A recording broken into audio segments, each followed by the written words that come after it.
ვისაუბრეთ ამ ქართულ-რუსული დიალოგის შესახებ და იმ კონკრეტულ საკითხებზე, იმ პრაგმატულ პრობლემებზე, რომლებსაც ჩვენ ამ ორფერვი დიალოგის ფორმატში განვიხილავთ. ჩვენი ევროპელი კოლეგები ძალიან ყურადღებითა და გაგებით ადევნებენ ამას თვალს და მათი ცალსახარჩევაა, რომ ეს დიალოგი აუცილებლად უნდა გაგრძელდეს, რაოდენ რთულიც არ უნდა იყოს ვითარება, რაოდენ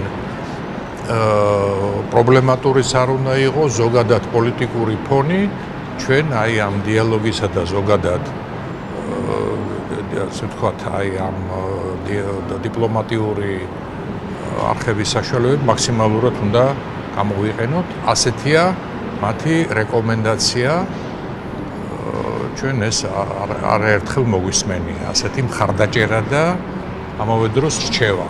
ანუ მათ არ აქვს განცდა, რომ თქვენი ფორმატი და ჟენევის ფორმატი რაღაცა ერთმანეთს ყვეთს ან რაღაც ორივე არანაირად ძალიან კარგად არიან ინფორმირებულები, რა თქმა უნდა, ეს რაც ხდება ჟენევაში მათ კარგად იციან, იმიტომ რომ თვითონ მათ წარმომადგენელი იღებს მონაწილეობას, მაგრამ ამ ჩვენი დიალოგის შესახებ ისინი ძალიან კარგად არიან ინფორმირებული.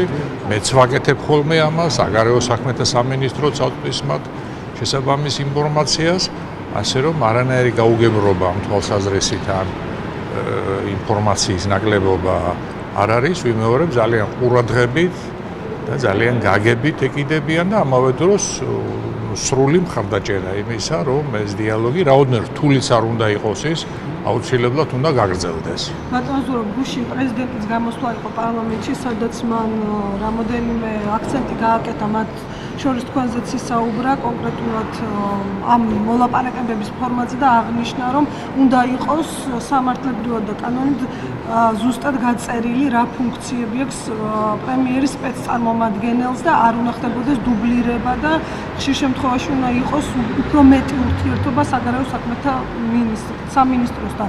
დღეს კი პრემიერმა აღნიშნა, რომ ის ძალიან კმაყოფილია თქვენი მუშაობით, რომ არა თქვენ არ აღდგებოდა სავაჭრო ურთიერთობები რუსეთთან და პირიქით აღნიშნა, რომ უნდა დარჩეს ეს ფორმატი ისე როგორც დღიდან ამ ფორმატის დაარსებისას საგარეო საქმეთა სამინისტროს წარმომადგენელი იღებს მასში მონაწილეობას. შესაბამის ინფორმაცია შემდგომ ეგზავნება ყველა